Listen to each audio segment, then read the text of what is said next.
삼손 이야기인데요. 이 성경에는 아이를 못 낳아가지고 오랫동안 고민하다가 하나님이 이제 선물로 주시는 경우가 되게 많은데, 아브라함과 이삭이 그랬고요. 그 세례 요한의 아버지 엘리사벳도 그랬고요. 그 다음에 또 사무엘 어머니 한나도 그랬고, 이제 그런 경우가 종종 있어요. 이 삼손도 나시린으로 어릴 때부터 이렇게 자랐는데, 아버지가 이제 마노아라는 사람인데 이분도 늙도록 자식이 없었나 봐요. 이제 하나님이 선물로 주시면서 이 아이는 그 전기로 말하면 도체야. 날 때부터 하나님과 연결해서 연결이 끊어지지 않고 도체로 사는 거야. 일평생 나시린으로 그렇게 살고, 축복도 엄청나게 주고 엄청난 지혜, 전체 이스라엘 백성을 이끌 수 있는 사사로 임명이 되고, 기운도 장사, 헤라클레스처럼 장사예요. 기운을 당할 사람이 없어. 모든 것을 다 주신 거예요. 근데 이 추락은 큰 데서 시작되는 게 아니에요. 하나님의 말씀 중에 작은 영역이 조금씩 허물어지는데, 이 삼손은 여자로 왔어. 그 허무는 일이. 그래서 여러분이 뭐 들릴라 생각하는데, 사실은 사사기를 읽어보면 이방 여자만 3명을 만났어요. 근데 이제 이 아버지가 나시로 약속을 받았고 하나님으로부터 이렇게 귀한 아들을 얻었으면 사실은 야단도 치고 매도 때리고 이렇게 하면서 해야 되는데, 요즘은 아이들 그 매 때리는 거, 야단 치는 것 때문에 지금 뭐 난리잖아요. 근데 저는 사실은 물리적으로 때리는 거는 뭐 의견이 다를 수 있는데, 저는 자녀들을 꼭 애정의 말로 야단을 쳐야 된다 이렇게 생각하는데, 이게 딥나의 블레셋 여인을 처음 만나기 시작했어요. 그때 하나님의 나시린이고 백성이 이방 여인을 만나는 건 안 돼 이렇게 강하게 꾸짖는 대목이 없어요. 그런 점이 좀 아쉽습니다. 이런 데서 조금씩 허물어지는 거예요.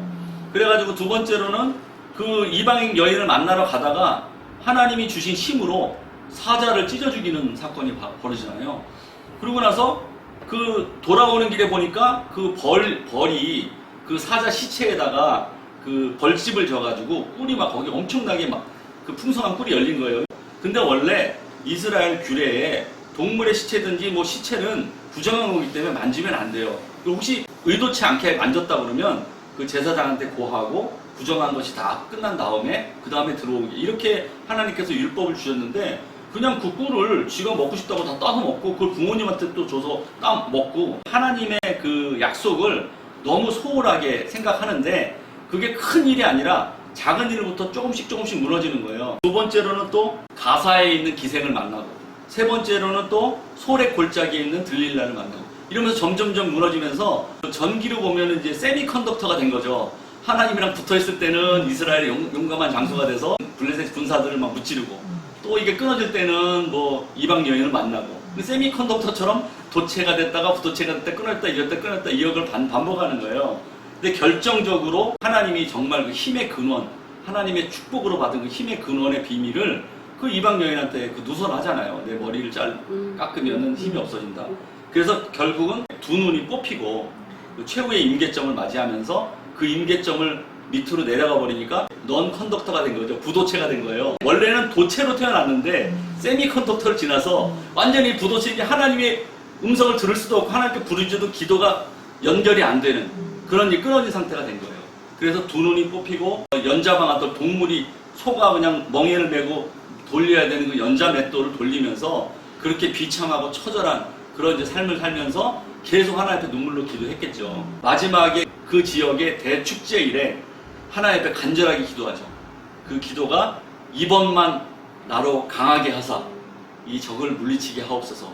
마지막 기도를 드렸을 때 하나님께서 전기를 쫙 연결시켜가지고 마지막에 이제 도체가 되면서 컨덕터가 되면서 그 성을 무너뜨려서 블레셋 백성을 생전에 전쟁으로 죽인 백성보다 훨씬 더 많은 그 적군을 무찌르고 장렬하게 전사했는데, 생각해보면 하나님은 블레셋의 군사들을 무찌르는데 꼭 삼손이 필요했을까?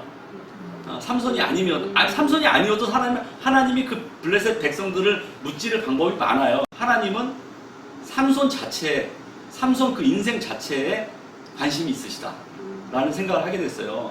하나님 뭐 힘이 없어가지고 야 너 아니면 블레셋 백성 무찌를 사람이 없으니까 네가 좀 제발 무찔러다오가 아니고, 하나님은 삼손 그 한 사람 자체에 관심을 가지시고 컨덕터로 세웠는데, 이게 하나님의 명령을 소홀하게 해서 넌 컨덕터로 왔다 갔다 하는 그런 이제 임계점을 오락가락하는 헷갈리는 인생을 보내고 마지막에 하나님과 완전히 끊어진 상태에서 부르짖어도 하나님이 듣지 않으시는 그런 상태까지 추락했다가 마지막에 그 고난과 역경을 거친 다음에 하나님이 다시 임계점을 허락하실 때, 물론 블레셋 백성들을 많이 죽임을 당하고 전쟁에서 마지막에 승리하는 그런 결과도 얻었지만, 마지막에 결국 삼손이 하나님과 연결된 상태로 삼손의 마지막 하나님과의 연결고리를 완전히 임계점을 통해서 완성시키고 그 다음에 삼손을 부르신 것이 아니냐, 이런 생각을 해봅니다. 우리 인생도 반도체처럼 하나님과 연결이 붙었다 떨어졌다 하는 그런 신앙이 아니라 하루 24시간 1년 365일 내내